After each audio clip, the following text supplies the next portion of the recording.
A 70-year-old Indian origin woman living in Singapore has been fined with 1,200 Singaporean dollars for feeding pigeons near her flat, which is, by the way, against the law.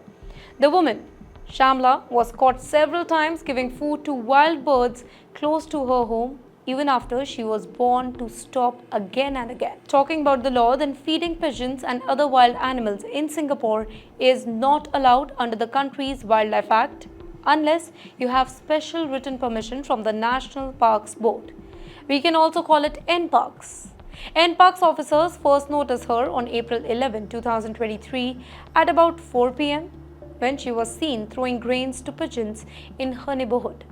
Officers told her on the spot that what she was doing was illegal and asked her to stop immediately. Despite this, Shamla continued feeding the birds for several more months, with her last known offense recorded in November 2024.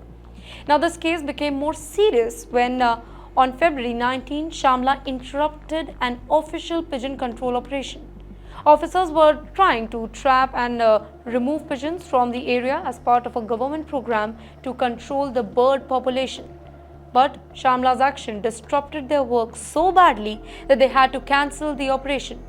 This led to more charges being added to her case. In the court, NParks prosecutors described Shamla as a repeated offender, noting that this wasn't the very first time she had been in trouble for feeding birds. In 2020, she had already faced 8 charges for doing the same thing, but back then she had been given only a stern warning because she promised not to repeat the behavior.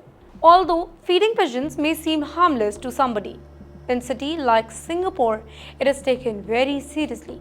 When people feed wild animals, it can lead to health risks, overpopulation, and disturbances in the ecosystem.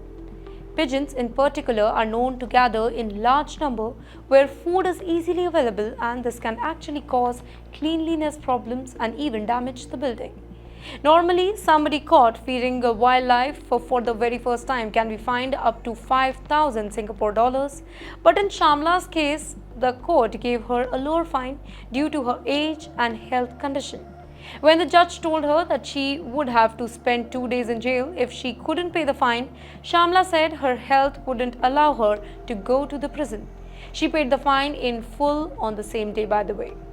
But you know what? This case highlights how seriously Singapore treats public cleanliness and wildlife control.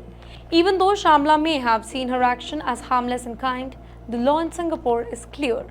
Feeding wild animals is not allowed without permission. It serves as a reminder that even small action can have larger consequences in cities like Singapore.